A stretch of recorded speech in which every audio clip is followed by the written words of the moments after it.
e clamaram ao Senhor na sua angústia, e ele os livrou das suas necessidades, né? Aí no segundo refrão ele fala: louve o Senhor pela sua bondade e pelas suas maravilhas para com os filhos do homem. Ou seja, já foi uma resposta daquele primeiro refrão, né?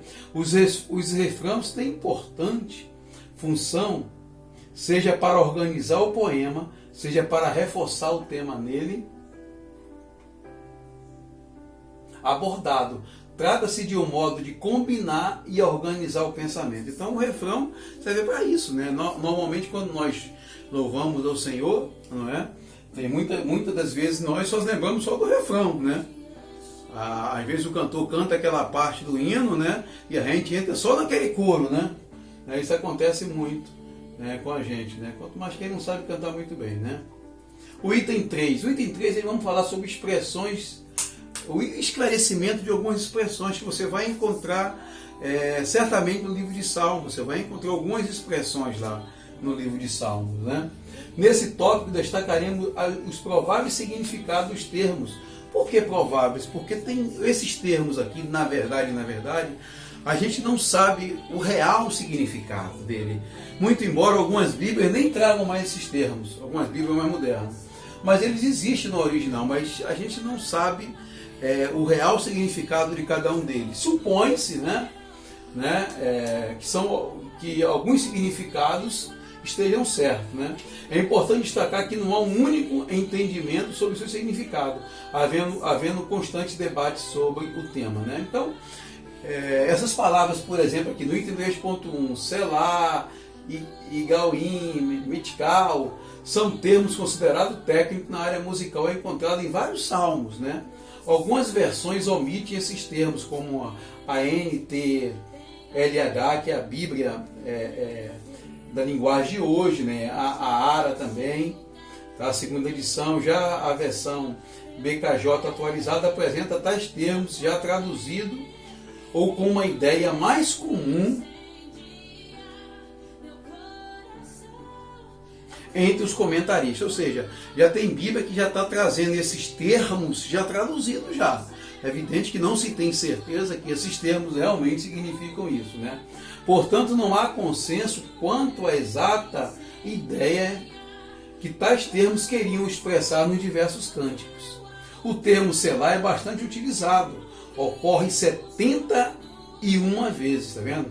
Nos Salmos 3, 4, 24, 46 e entre outros salmos, né? A Septuaginta, né, considera como uma pausa ou um interlúdio musical, né? Já o termo Iganion, né, está no Salmo 9, aparece junto com Selá. Pode se referir a um momento para meditação, né? Pode se referir a isso, não se tem certeza do que significa realmente. O comentarista Derek Kingdom diz que Agonion também está presente nos Salmos 19:14 e 92:3, nas frases meditação do meu coração e harpa com som solene. O termo Mitkal, presente nos Salmos 50 até os 60, por exemplo, pode se referir à oração silenciosa ou como registrado, né, por Deik, né, texto gravado ou permanente, né? Então esse termo Mitkal, né, presente nesses salmos de 50 a 60, por exemplo, pode se referir a uma oração feita em silêncio ou como registrado por Deik, né, um texto gravado ou permanente.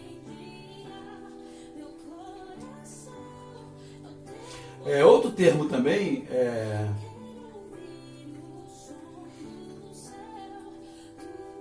pode se referir também à combinação e uso de diversos ritmos e melodias conforme a mensagem a ser passada ou a acontecimentos que está sendo retratado, tá? Já o termo Gedutum e Masquil, as anotações editoriais dos Salmos 39, 62 e 77 estão relacionadas com Gedutum, mencionadas em 1 Crônica, 16, 41, 42, 25, 1, né? E outros exemplos aqui. Entre outros textos, Gedutum era da família dos levitas, né? E habilidoso na música, junto com Asaf e Emã. Seu nome está associado a louvores, profecias e instrumentos musicais. Já o termo masquil, encontrado no título de alguns salmos, como por exemplo o Salmo 32, 42, o 44 e o 45, por exemplo, também esse salmo não há consenso, na verdade, né? Quanto ao seu sentido, não há consenso, podendo ser salmo de entendimento ou salmo didático, né? Daí que identifica como ensino. Tá? Contudo, também há outras sugestões, como, por exemplo, salmo eficaz ou salmo habilidoso, conforme Kinder.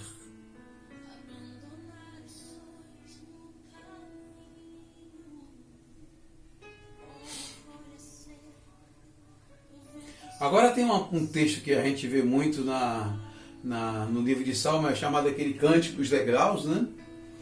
Para o cantor mor, degraus, cujo significado literal significa subir, ou ainda cântico gradual, né? Cântico de peregrinação, consiste na tradução dos Salmos 120 até o 134, a Bíblia judaica completa traduz como canção da subida.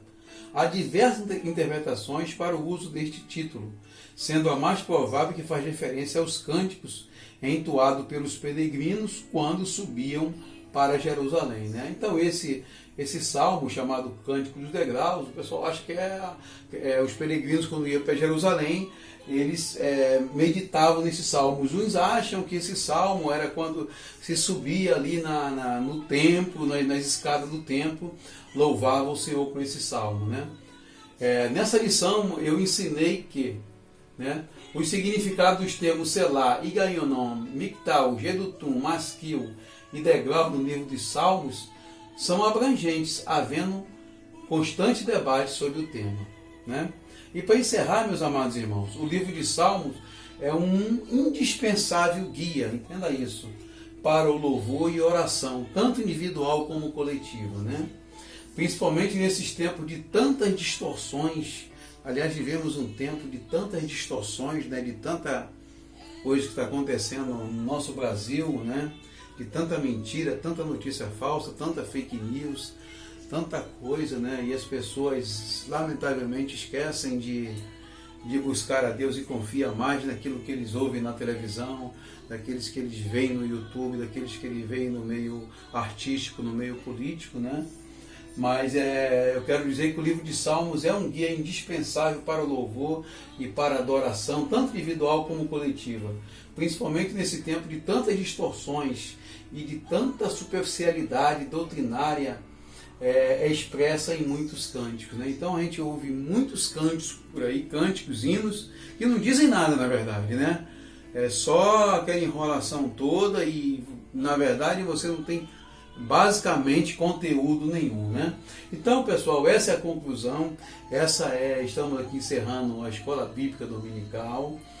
Deus abençoe, em nome de Jesus. Logo mais nós teremos a Santa Ceia do Senhor. Não deixe de participar, vai ser uma bênção. Vivemos numa situação bastante difícil, estamos vivendo nessa época, o mundo está passando por isso, mas eu quero dizer para você, mandar uma mensagem para você: Deus é conosco. Amém? A Bíblia diz lá no Salmo 23, o Senhor é o meu pastor e nada me faltará. Amém? Deitar-me faz em verdes pastos. Então, lembre-se que o Senhor é o nosso pastor e nada nos faltará. Deus abençoe a todos em nome de Jesus.